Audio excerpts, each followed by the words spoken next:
Je vous le disais en titre à Winsenheim, des lycéens cultivent depuis décembre des millions de graines. Récoltées début mars, elles pourraient s'envoler pour la Station spatiale internationale et rejoindre l'astronaute Sophie Adenau.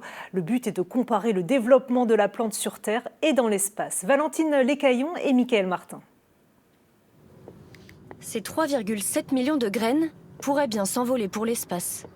Depuis décembre, les élèves du lycée agricole de Winsenheim participent à un projet un peu particulier.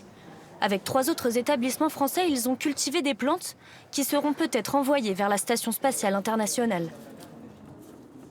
Ça fait quand même quelque chose parce c'est nous qui les avons produits, donc on se dit ouais, c'est plus sur Terre, c'est sur une autre planète. C'est quand même ça fait quelque chose. Même quand la science n'est pas une passion. Pas trop, c'est pas trop mon point fort, mais là, ça va, ça m'a bien plu.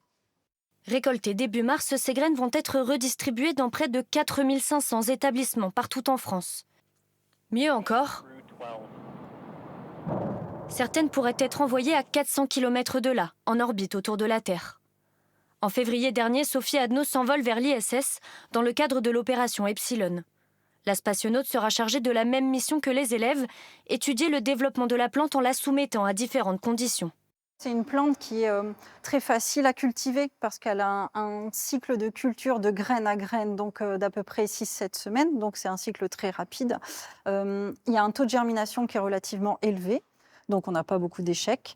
Et dans l'espace vont être testées différentes choses sur cette plante, donc l'exposition à la lumière, différents arrosages et surtout une comparaison entre apesanteur et non apesanteur.